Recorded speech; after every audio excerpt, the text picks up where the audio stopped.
बंदो सतगुरु चरण को, करूं सप्रेम प्रणाम। अशुभ हराना मंगल कराना, धनी सुदेव चंद्र जी नाम। श्री प्राणनाथ निज मूलपति, श्री मिराज सुना। तेज कुंवरी श्यामा युगल को, पल पल करूं प्रणाम। पिया जी को पल पल करूं प्रणाम। प्रथम लागू दो चरण को,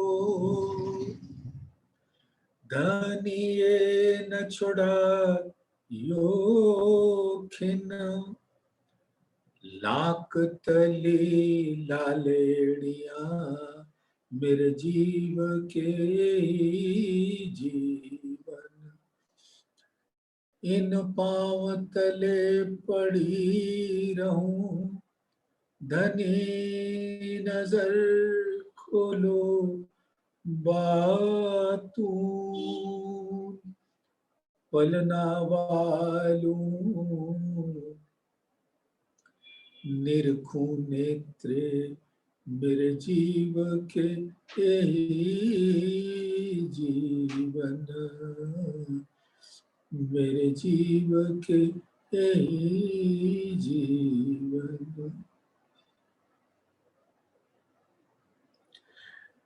धामधनी अक्षरातीत के परम लाडले सुंदर साथ जी,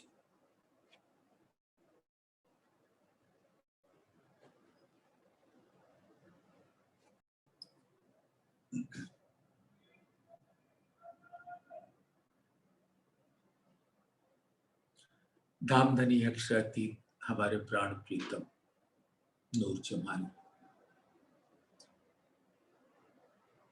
के दिल के सभी सागरों के अंदर विराजमान आत्मा का सुंदर स्वरूप,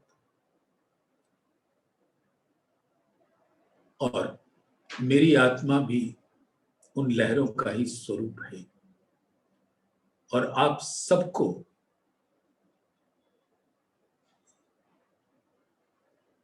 सेजदा बजाती है। प्रणाम जी सुंदर साथ जी, प्रणाम जी। सुंदर साथ जी, अभी हम लोग धामधनी की असीम अनुकंपा, मेहर आशीष तले बैठकर उनके हृदय के उद्गार अपनी रूहों के प्रति बड़े प्यार से सुन रहे हैं। और जो उन्होंने खास खत लिखा है, प्रेम पत्री, प्रेम यानी उनका दिल का स्वरूप, या यूं समझें कि जैसे प्रेम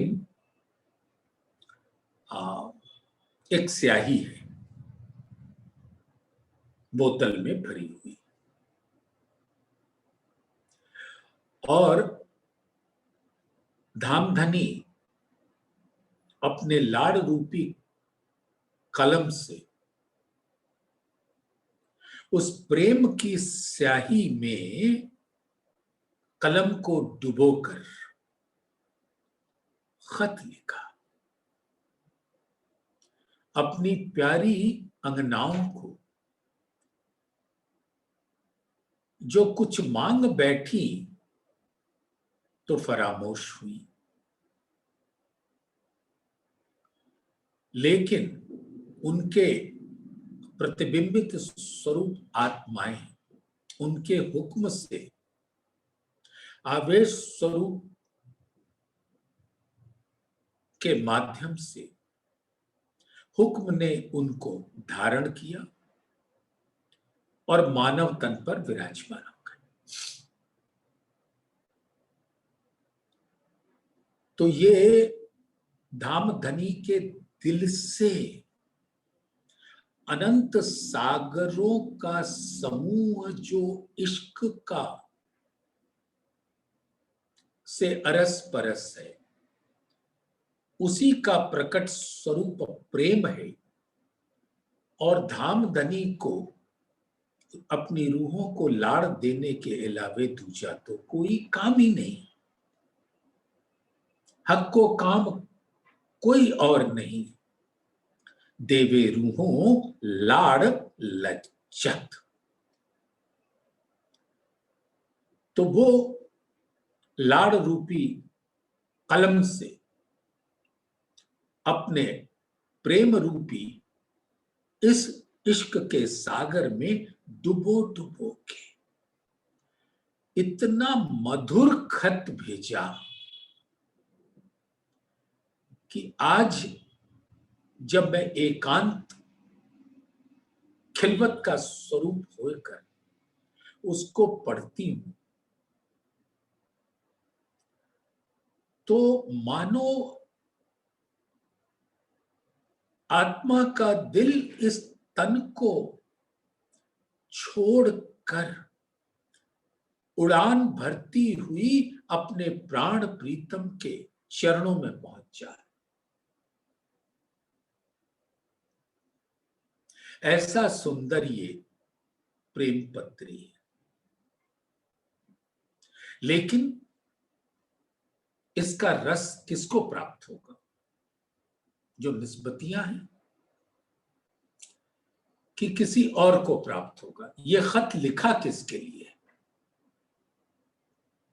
निस्बतियों के लिए, जो जिनकी असल निस्बत है। निस्बत और असल निस्बत में सुंदर सा थोड़ा अंतर समझ लें।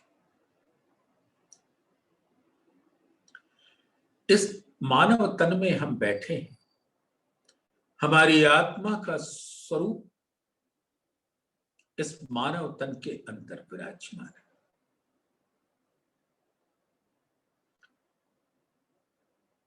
और हुक्म से बंधी हुई निस्बत निस्बत है, यानी आत्मा की निस्बत आवेश स्वरूप से है। आवेश स्वरूप और मूल स्वरूप में कोई अंतर नहीं, जैसे मूल स्वरूप और उसके हुक्म में कोई अंतर नहीं। ये निस्बत का स्वरूप है। यानी कि आत्माएं अपने प्राणनाथ के चरणों को छोड़कर एक क्षण के लिए भी इधर उधर नहीं होती। लेकिन यहां पर वहदत के माफक है। सुंदर साथ, वहदत और वहदत के माफक, माफक माने जैसे। तो जैसे परम धाम में मूल वहदत है और यहां पर उसका प्रतिबिंबित स्वरूप है, उसके जैसा है। मैं इन्हों को जगाऊंगा, याद है ना वो चौपाई कई बार आपके समक्ष कही गई है। मैं बार बार याद दिलाने का प्रयास कर रहा हूं। अगर दोबारा दोबारा हो तो हमें क्षमा कर दें हमारी धृष्टता के लिए, लेकिन क्या करें, दिल में भाव आता है। मैं इन्हों को जगाऊंगा, धामधनी कहते हैं, मैं अपनी आत्माओं को जगाऊंगा, क्योंकि मैंने ही इनको फरामोशी दी है, मैंने ही इनके दिल में डाला है अक्षर के खेल देखने की बात। तो और कौन जगाएगा? मैं ही तो जगाऊंगा। तो मैं इन्हों को जगाऊंगा भान के सुबह सक। मूल शक क्या है? सुंदर साथ, आप देखिएगा प्लीज, इसको बहुत प्यार से। अब हम कुछ कह रहे हैं तो आप जवाब तो नहीं दे सकते हो, मैं जानता हूं, लेकिन कम से कम अपने दिल में तो ले सकते हो। एक शक है और एक मूल शक है। शक तो यह माया का स्वरूप है, हर बात में शक पैदा कर देता है। मुझको धाम धनी अपनी तरफ खींचे तो फिर खड़ा हो जाएगा एक शक कि ये मेरे धाम धनी है कि नहीं, और क्या मैं आत्मा हूं? हो सकता है मैं आत्मा ही ना हूं। तो इस तरीके की बकवास वाली बातें तो माया करती रहती है। तो माया अपनी माया में मगन रहे, हमें क्या लेना देना उससे। लेकिन एक बात बहुत आवश्यक है, मूल शक।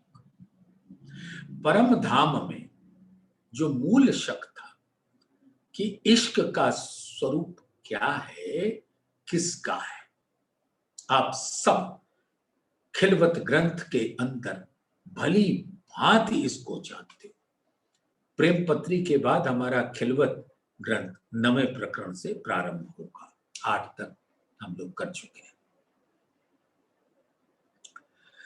तो वो मूल शक, तो क्या कह रहे हैं, मैं इन्हों को जगाऊंगा भान के सुबह शक।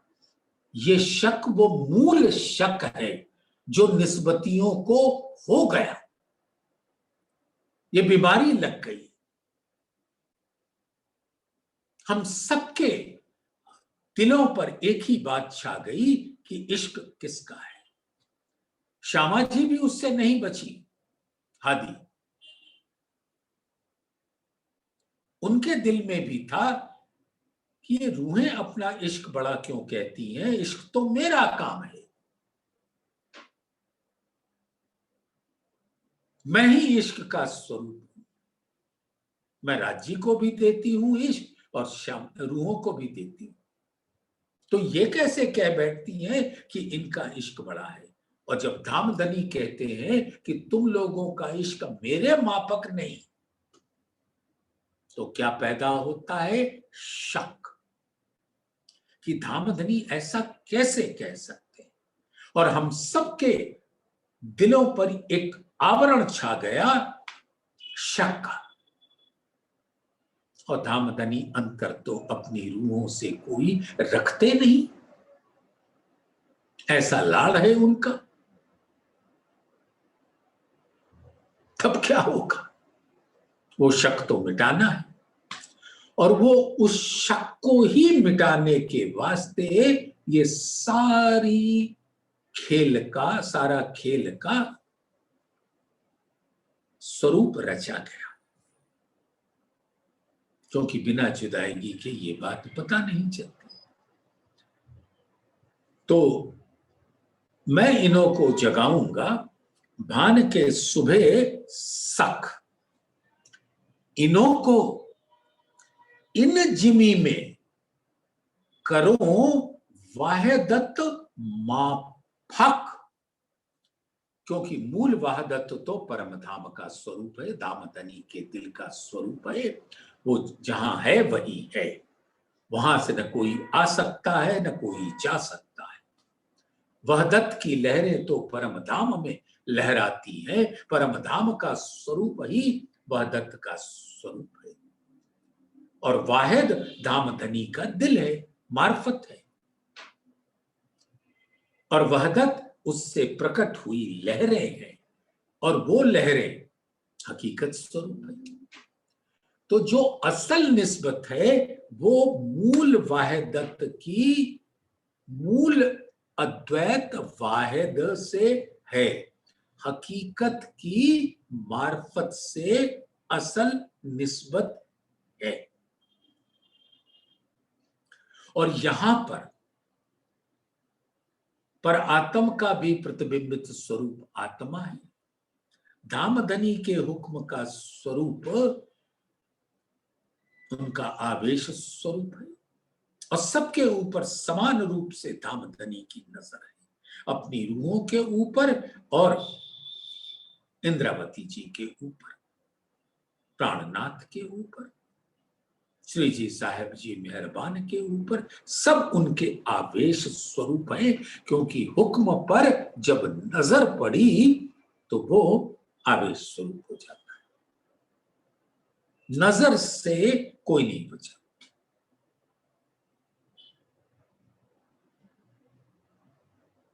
तुम्हें नजर मिले,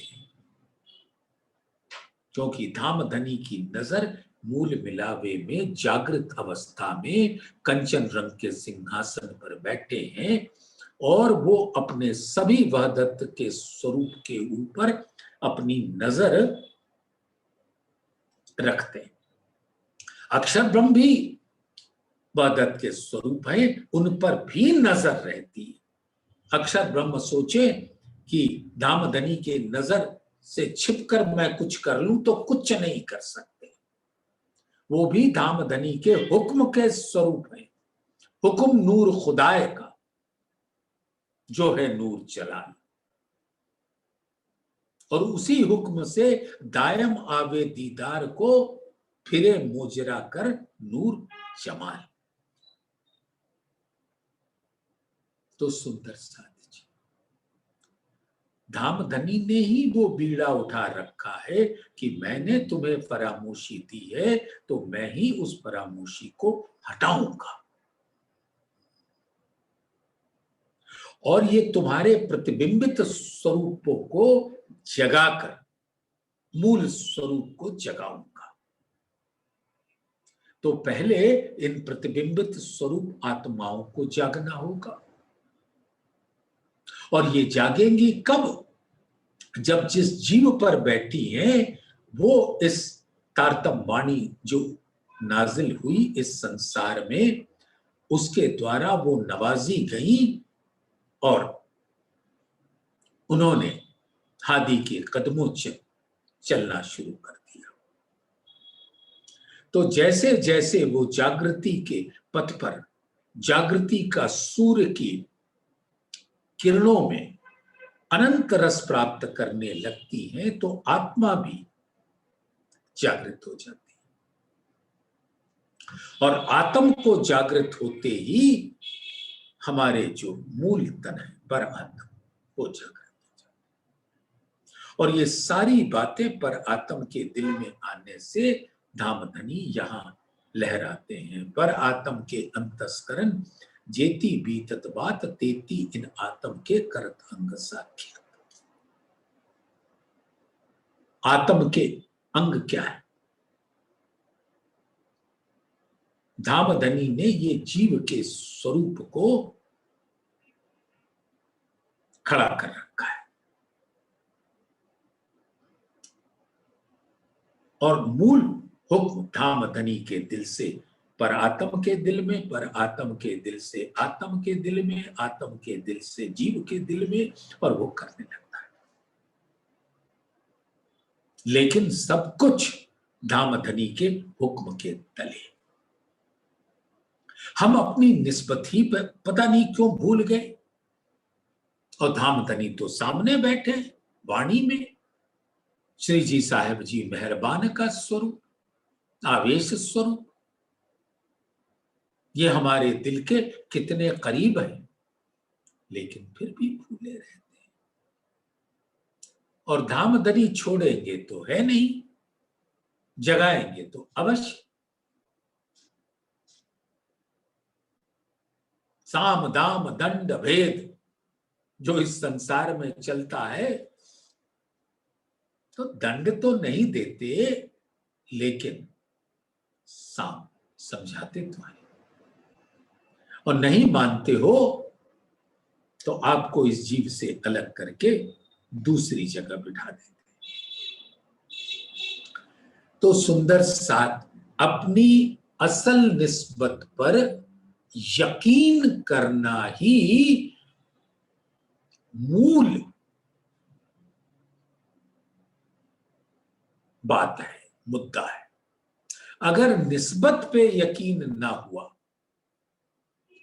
हमने कभी ये सोच लिया कि पता नहीं हम ब्रह्म सृष्टि हैं कि नहीं, तो खतरा।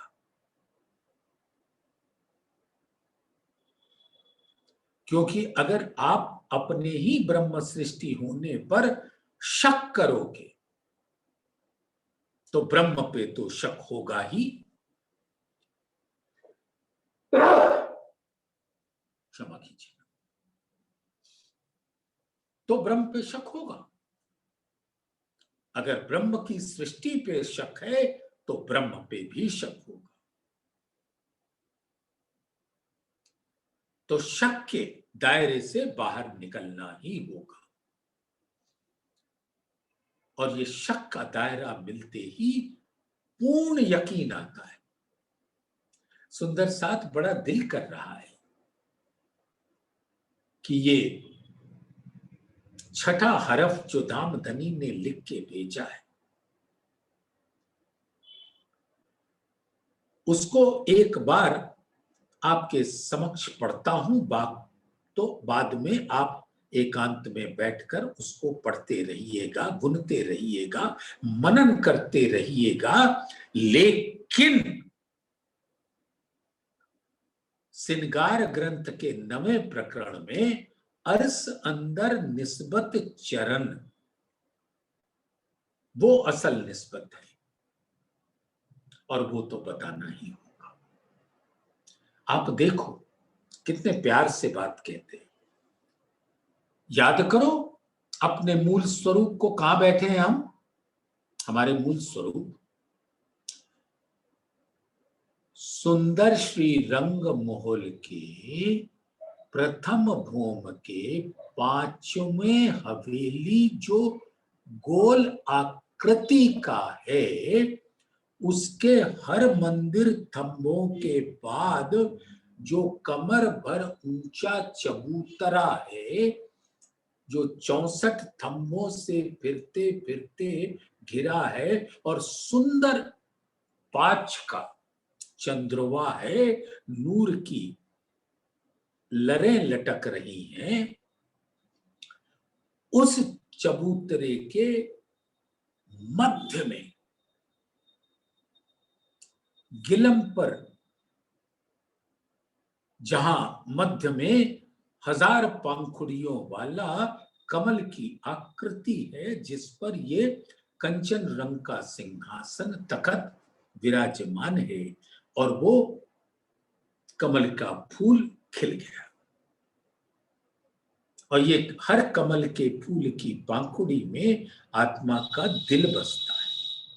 जब धामधनी का सिंहासन अर्श उस पर विराजता है, तो वो उमंग से खिल जाती है। सुरता रखना अपना वहीं। हम रूहें फरामोश, लेकिन हम रूहों के जो मूल तन हैं वो खुले हुए हैं। नैन, तन के नैन खुले हुए हैं, बंद नहीं है, लेकिन खुलने के बावजूद दिल कहीं और है।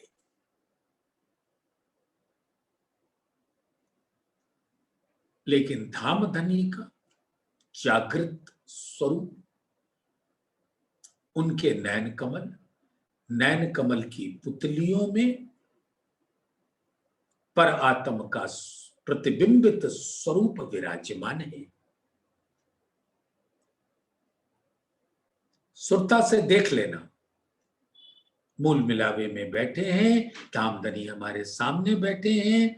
जैसे हमारी नैन खुले हैं, वैसे उनके नैन खुले हैं, लेकिन उनके नैन जागृत हैं, हमारे नैन फरामोश अवस्था में। तो उनके जागृत नैनों की पुतलियों में पर आत्म का प्रतिबिंबित स्वरूप विराजता है, और पर आत्म का प्रतिबिंबित स्वरूप अक्स ही तो आत्मा का स्वरूप होता है। और धामधनी के नैनों की पुतलियों में जो स्वरूप आता है, वो सीधा उनके दिल में अंकित हो जाता है, और उनका दिल मार्फत स्वरूप है। तो वो प्रतिबिंबित स्वरूप का मूल कहां पर है? धामधनी के दिल में, मारिफत में। और हमारे मूल तन पर आत्म जो वहदत के स्वरूप हैं, धामधनी के चरणों में बैठे हैं, इन्हीं चरणों से निस्बत है जिससे उनके दिल में सब रस पहुंचता है। तो पर आत्म का स्वरूप वहदत का स्वरूप है, हकीकत का स्वरूप। लेकिन आत्मा का सौभाग्य देखो, वो धामधनी के नैनों से होते हुए धामधनी के दिल में प्रवेश कर जाती है। हाँ, पर आत्म जब जागृत होती है तो वो उस आत्मा को धामधनी के दिल में देखती है और स्वयं को उससे अरस परस पाती है।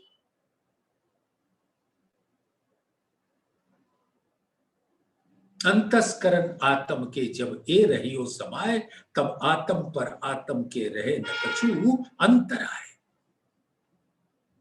ये स्वाद आत्म तो आ वही, जो पलक न दीजे भंग, अरस परस एक हो वही, पर आत्म आत्म संग। लेकिन ये जागृत अवस्था में होता है। और जब धामधनी ने उसको अपने दिल में आत्म को लिया सीधा नैनों से होते हुए, तो धामधनी का दिल ही का स्वरूप जब प्रकट होता है तो हुक्म कहलाता है। तो वो हुक्म उस आत्मा को धारण करके धामधनी के आवेश स्वरूप के दिल में विराज जाती है। और वो स्वरूप फिर वही हुक्म उन आत्माओं के एक एक, हर आत्मा को एक एक तन प्रदान करता है और इल्म से उन तनों में विराजमान हर स्वरूप को नवाजते। फिर जीव जागृत होता है, आत्म जागृत होती है, पर आत्म जागृत होती है और धामधनी का कार्य संपादित होता है। अर्स अंदर सुख दे वही, जो रूहों दिल उपजत। जो धामधनी अर्श के अंदर अपने इश्क का रस अपने नैनों से हर घड़ी हर पल पिलाते रहते हैं, वो रूहों के दिल में प्रवेश कर जाता है। अर्श अंदर सुख दे वही, जो रूहों दिल उपजत। वो सुख सीधा रूहों के दिल में प्रवेश करता है। सो रूहें कदम क्यों छोड़ ही, जाकी असल हक निस्बत। अब रूहें धामधनी के उन चरणों से जिससे निस्बत है, क्योंकि धामधनी के चरण कमल वो बेली है और उस बेली से लगे हुए पर आत्म फूल है और वही निस्बत है, मूल निस्बत। तो जाकी असल हक निस्बत। तो निस्बत को असलियत का स्वरूप दिया जब वाहिदत की निस्बत वाहिद से होती है। अर्स अरवाहे भोम खिलवत, नूर दसों दिस लरत। धामधनी का दिल का नूर ही, जो उसकी किरणें हैं, लहरें हैं, वही तो वाहिदत हैं। सो क्यों छोड़े वो लहरें इस कदम को, सो क्यों छोड़े इन कदम को, जाकी असल हक निस्बत। असल निस्बत। रूहें 12,000 बैठाए के, हक हासी को खेलावत। अब सबको बिठा लिया हकीकत परम धाम के, और ये सब कुछ जो हो रहा है, होने के पश्चात एक घनी हासी होगी और ऐसी अद्भुत हासी हमको लाड़ की लज्जत पिलाने के वास्ते होगी। रूहें 12,000 बैठाए के, हक हासी को खेलावत।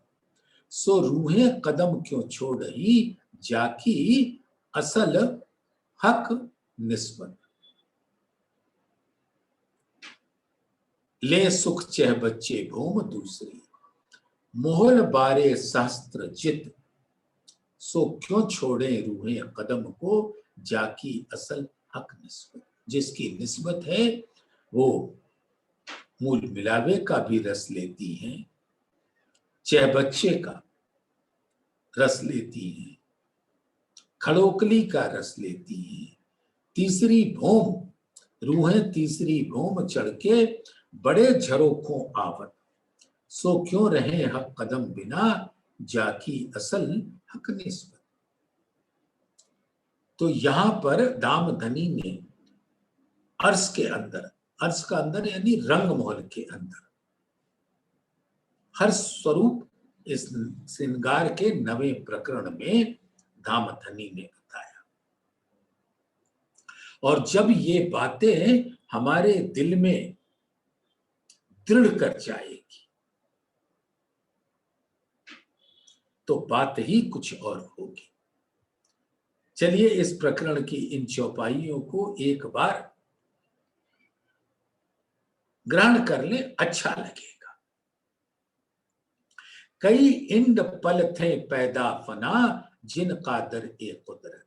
दामदनी के हुक्म से ये ब्रह्मांड बनता मिटता है, और वो हुक्म का स्वरूप ए आवे मुजरे इन स्वरूप के, जाकी असल हक निस्बत। तो ये असल निस्बत का स्वरूप के दीदार करने, नूर मकान से आमे दीदार को, इत नूर जमाल बिराजत, रूहें याद कदम क्यों छोड़ रही, जाकी असल हक निस्बत। अब याद करो उन मोमिनो, खेल में अपना कसम। हक बैठे पौड़े बोम तीसरी, आगू झरोखो आरोगत, रूहें क्यों छोड़े इन कदम को, जाकी असल हक निस्बत। बार बार इस प्रकरण में धामधनी असल निस्बत की बात करते हैं, वाहिदत और वाहिद के बीच, हकीकत और मार्फत।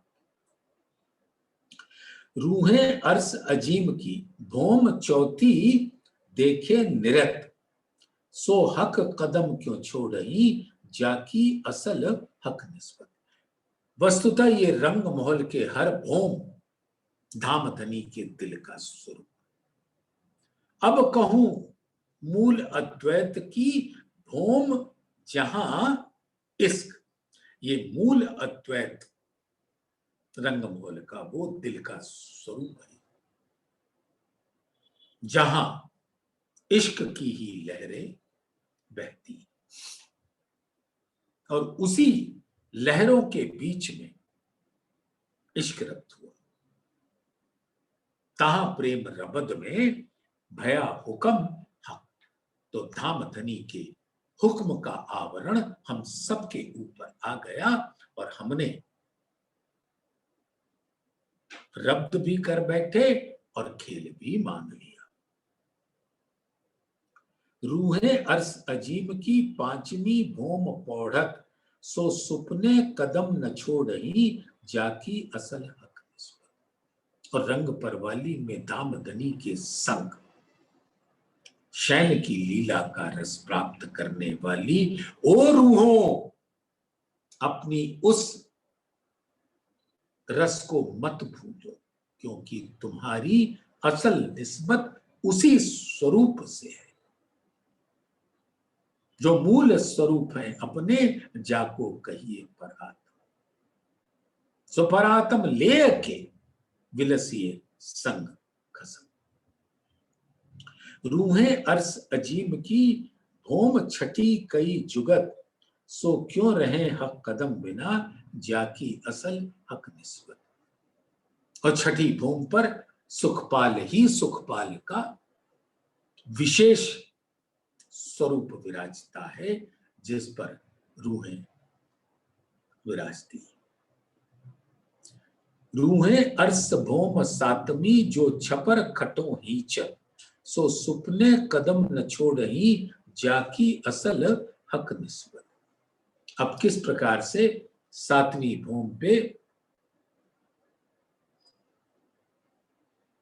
हिंडोलों की का सुख प्राप्त करते हैं।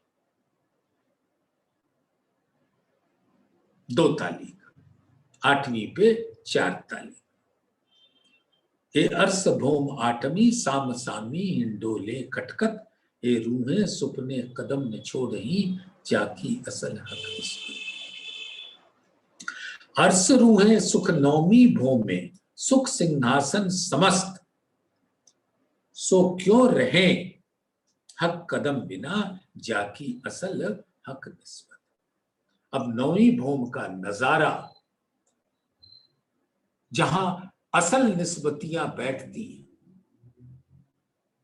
धाम धनी के संग, और परम धाम के सर्रे सर्रे का इश्क का रस उनके दिल में धाम धनी अपने लाड़ से पिलाते रहते हैं। उन बातों को याद करो, उस अर्श के सुख को याद करो, तो अपनी निस्बत पर दृढ़ता आती जाएगी।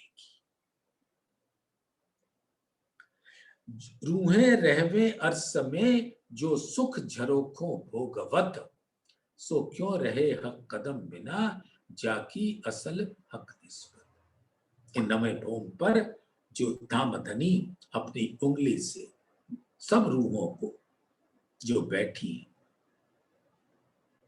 हर हास में 12,000 रूहें अपने धाम धनी के संग बैठी।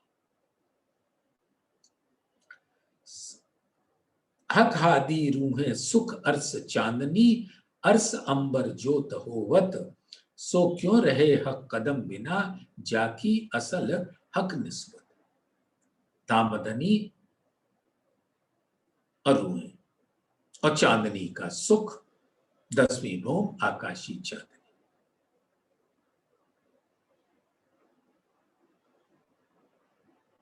चांदनी का सुख याद करो सुंदर सा, कैसे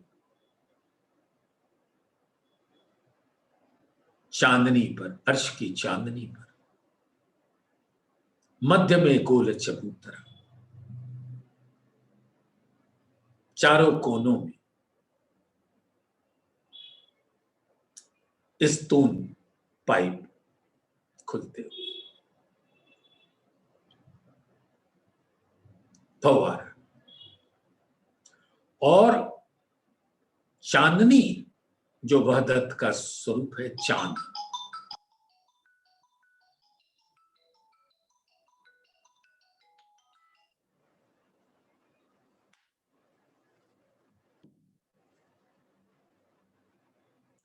उसकी चांदनी भी वहदत का स्वरूप है, आत्म स्वरूप।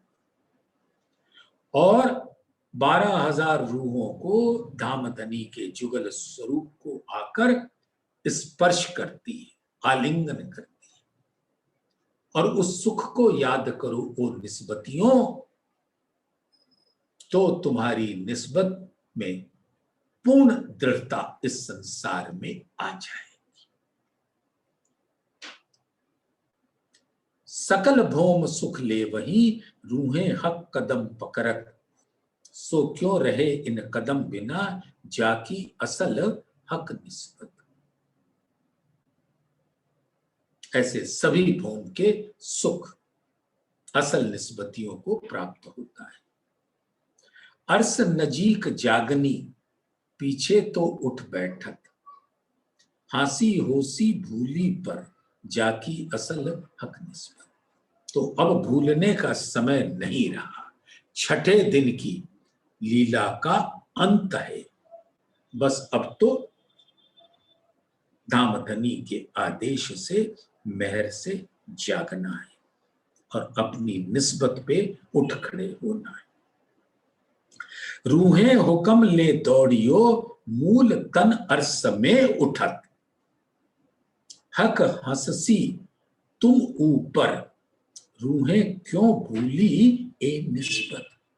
निस्बत नहीं भूलना, अब तभी दृढ़ता आएगी और तभी पूर्ण विश्वास आएगा। आया नजीक बखत मोमिनो क्यों भूलिए हादी नसीहत। अब वो बखत नजीक आ गया है जब मूल में उठना है। छठे दिन की लीला का अंतिम चरण पहुंच गया है। तो आया नजीक बखत मोमिनो, क्यों भूलिए हादी नसीहत। श्री जी ने दामधनी के आदेश से जो इल्म उतारा, उससे अपनी निस्बत को पहचान कर कभी उसको नहीं भूलना। तो आया नजीक बखत मोमिनो, क्यों भूलिए हादी नसीहत। जो सुपने कदम न भूलिए, हंसिए हक्सों ले निस्बत। और इस सुपने में भी अपनी निस्बत को ना भूलना ही दामधनी के संग प्रेम भरी हासी होगी। लाहा लीजे दोनों ठौर का, सुनो मोमिनो कहे महामत। दोनों ठौर, या हुक्म का संसार जहां इल्म की लीला है, और परम धाम जहां इश्क की लीला है, नूरी लीला है। दोनों का रस यहीं बैठे बैठे प्राप्त करें अपने निस्बत के बल से। क्यों सुपने ए चरण छोड़िए, अपनी असल निस्बत, अपनी असल निस्बत। तो ये है सुंदर सा। तो अपनी निस्बत को याद दिलाना है और उस पर दृढ़ता रखनी है, तभी अपने मूल स्वरूप पर यकीन होगा। छठा हरफ, और हो सुहागिन। छठा हरफ विश्वास यकीन का है कि तुमको ऊपर वचन हादी के पूर्ण विश्वास चाहिए। यानी धामधनी के वचन श्री कुलजम स्वरूप ही धामधनी का इस संसार में स्वरूप है, और हमारी इस वाणी से निस्बत है। और अगर निस्बत है तो विश्वास है, यकीन है। और वाणी पे ही शक हो गया तो सब कुछ धरा धराया रह गया।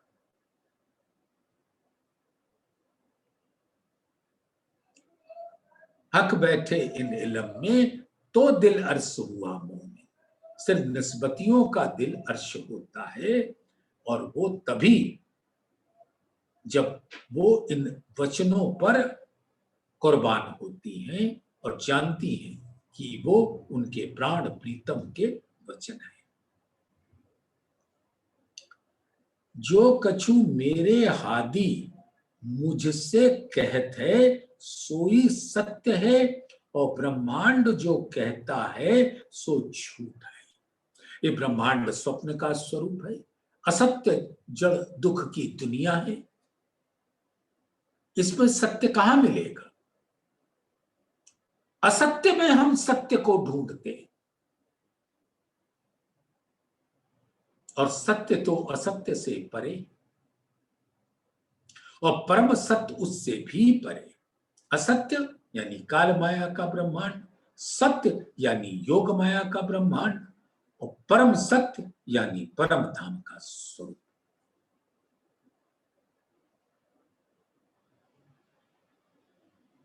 तो परम सत्य और सत्य, असत्य की दुनिया में बड़े बड़े विद्वान आए और ढूंढ ढूंढ के चले गए। आते रहेंगे जाते रहेंगे, लेकिन बिना तारतम ज्ञान के किसी को कुछ पता नहीं चलेगा। और उस तारतम के ज्ञान के सूर्य का उजाला प्रचंड रूप से इस ब्रह्मांड में फैल गया है, लेकिन सोने वालों, तुम्हें उन किरणों से कोई वास्ता नहीं रहेगा। ये तो खासल खास ब्रह्म सृष्टियों का वास्ता है। और ये वचन वाणी के, दामधनी के हुक्म से, उनकी रचना से अवतरित हुआ है, उनके मुखारबिंद से अवतरित हुआ है, और वो उन्हीं का स्वरूप है। और इसी से आपको अपनी निस्बत का, परम धाम का सुख मिलता है। हक इलम से होता है अर्स बका दीदार, क्योंकि ये इल्म कौन है? राजी खुद है। और वही कहते हैं मैं इन्हों को जगाऊंगा, यानी ये इल्म से ही रूहें जागेंगी। तो इस पर अखंड विश्वास करना ही रूहों के निस्बत की दृढ़ता दर्शाता है। और ये ब्रह्मांड को क्या बोलेगा? सपने वाला सपने की ही बात बोलेगा, उसको जागृत का क्या पता। कीर्तन ग्रंथ के दूसरे प्रकरण की 5वीं चौपाई कि सत्य तो सत्य को देखता है, लेकिन स्वप्न कैसे सत्य को देखेगा? ब्रह्मांड को सत्य झूठ है और मेरे हादी का झूठ सत्य है। यह हादी का कोई झूठ होता नहीं, ये तो ये कहलाया है कि इस झूठे संसार में तुम्हें भेजकर इसको अखंड कर देंगे और इसको सत्य का स्वरूप की सौगात दे देंगे। और हे सुहागिन, जो तुमसे माशूक तुम्हारे दिन को रात बतावे, तो तुमको उस दिन को रात ही देखना चाहिए और रात ही कहा चाहिए। अब ये दिन और रात का स्वरूप जरा देख लें।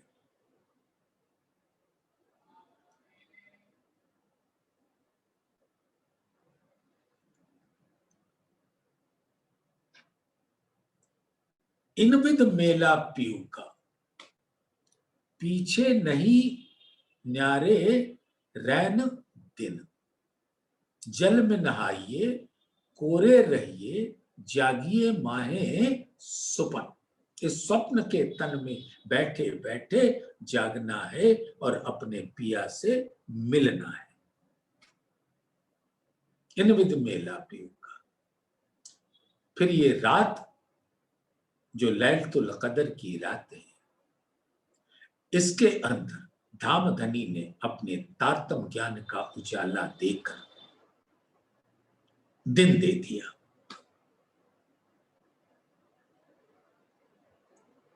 तो उसी रात्रि में दिन का स्वरूप आपने यहां कहीं देखा है कि रात भी है और दिन भी है। वैसे एक स्थान है इस संसार में जहां हर घड़ी दिन ही रहता है। अरे मैंने तो अमेरिका में देखा, अमेरिका वाले तो सब जानते ही हैं कि ऐसा मौसम भी आता है जब रात के 9 बजे 10 बजे तक दिन रहता है। हम जब वहां गए तो सुंदर साथ ने कहा आइए डिनर टाइम हो गया, डिनर टाइम हो गया। हमारे प्यारे सुंदर साथ हैं नरेंद्र भाई। उन्होंने कहा आइए सुंदर साथ जी, डिनर टाइम हो गया, रात्रि का भोजन। अरे हमने कहा सूरज सर पे बैठा है और तुम बोलते हो डिनर टाइम। तब बात पता चली, जब उसके बातूनी भेद लिए। इस संसार में राज्य दिखा देते हैं रात में दिन और दिन में रात। ये लैलतुल कदर के अंदर तारतम ज्ञान का आना है तो लैल, लेकिन धामधनी का तारतम ज्ञान का नूरी उजाला है। हे सुहागिन, यकीन ईमान इसी का नाम है। यही तो दृढ़ता है अपनी निस्बत का। जैसे इस संसार में आप देखते हो एक पत्नी है और एक पति है, दोनों में बहुत प्यार है। तो पत्नी तो अपने पति के आगे पीछे पीछे चलती है, उसकी कभी बांह पकड़ लेती है या उसके पीछे।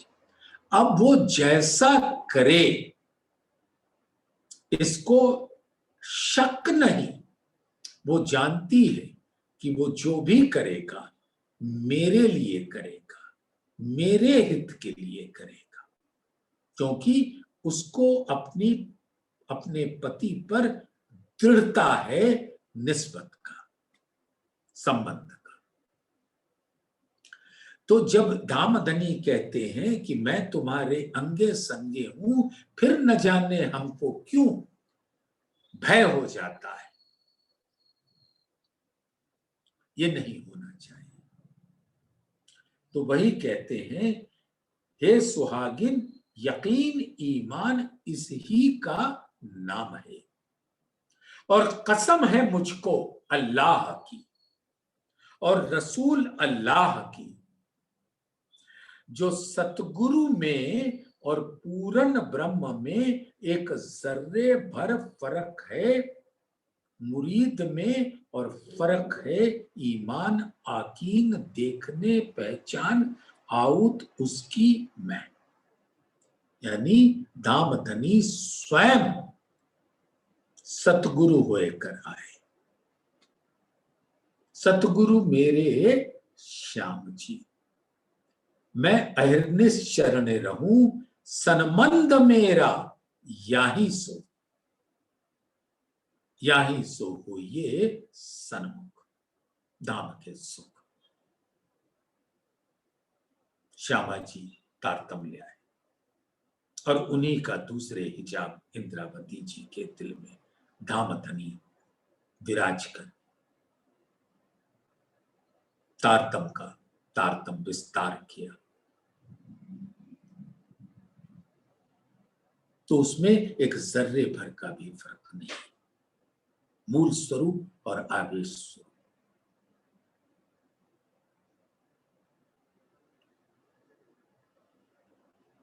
अगर यकीन पूरा है और नहीं तो जैसा कछु नहीं, तो जैसा कछु की फरमाया है, वैसा ईमान यकीन विश्वास यकीन आवे, तो सत्य है सत्य है सत्य है, उसको इसी जन्म में पूर्ण ब्रह्म के दर्शन, और जो सुख मरे पीछे होत है, सो जीवत सो सुख बिन ही श्रम किए, और जिस मकान में कोटि वर्ष चलने से ना पहुंचे, उस मकान को एक पलक में दाखिल हो। यकीन लाओ, विश्वास रखो, और ये निस्बत से ही आएगा। तो पहला यकीन निस्बत पर, फिर मूल स्वरूप पर, फिर उनके हुक्म पर, उनके आवेश स्वरूप पर, फिर इस इल्म पर, और इल्म से इश्क पर। और हम अपने मूल स्वरूप से अरस परस हो जाएंगे। ताते हे सुहागिन, तुम ऊपर वचन हादी के यकीन लाओ, और दूसरी बात दिल में भुलाए दो। हमारे दिल के अंदर होता क्या है सुंदर साथ, हमने बड़े ग्रंथ पढ़ रखे, जिस भी कारण से। अब होता क्या है, हम जब वाणी पढ़ते हैं तो हमें धामधनी का स्वरूप नजर नहीं आता।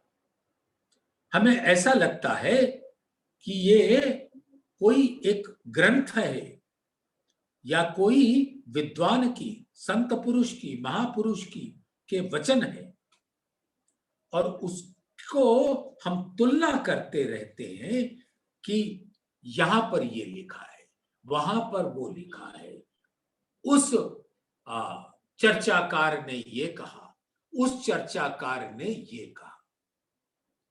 अरे किसी ने भी कुछ कहा, ये हमारे प्राण प्रीतम का स्वरूप है, श्री कुलजम स्वरूप, कुलजम नदी है। और वो नदी इल्म का सागर है जो धाम धनी का स्वरूप है। और रूहें उस इल्म के सागर में डूबकर धाम धनी के इश्क के रस का पान करती है, और बाकी सब तो डूब मरते अपने अज्ञान के कोश में।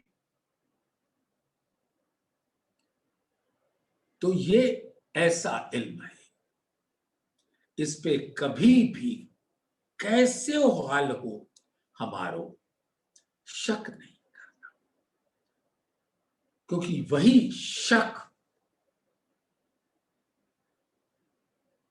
कि यहां ये लिखा, वहां वो लिखा, उसने ये कहा, उसने वो कहा, अरे छोड़ो ना, हमारे प्राण प्रीतम ने क्या कहा, बस उस पर ही यकीन लाओ। तो कहते हैं, ताते हे सुहागिन, तुम ऊपर वचन हादी के, श्यामा जी के द्वारा रसना से दामधनी ने ये प्रकट कराया है। ताते हे सुहागिन, तुम ऊपर वचन हादी के यकीन ले आओ, और दूसरी बात दिल में भुलाए दो, बिल्कुल भूल जाओ कि धामधनी ने जो वचन कहे बस उस पर यकीन रखो। यहां क्या है, वहां क्या है, क्या करना। जो तेरे प्रीतम ने कहा बस उस पर यकीन। पड़ोसियों ने क्या कहा,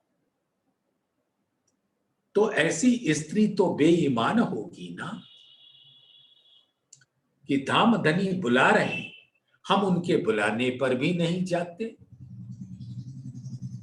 तो हमारा ईमान क्या रहा?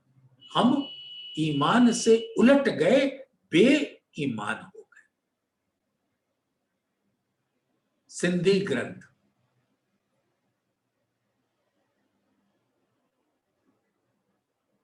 जब सोमवार को प्रारंभ करेंगे हादी के इस प्रेम खत का, तो सिंधी की उस वाणी में बेईमान स्त्री को के स्वरूप को जान लेना, और किसी भी हाल में हम उस बेईमानी का तगमा अपने सिर पर ना ले। ये आदेश है मेरे प्राण प्रीतम का, ईमान ले आना अपने धनी के वचनों पर। बस इतना ही कहना है आज प्रेम पत्री के स्वरूप के वर्णन में। बोलिए श्री प्राणनाथ प्यारे की जय।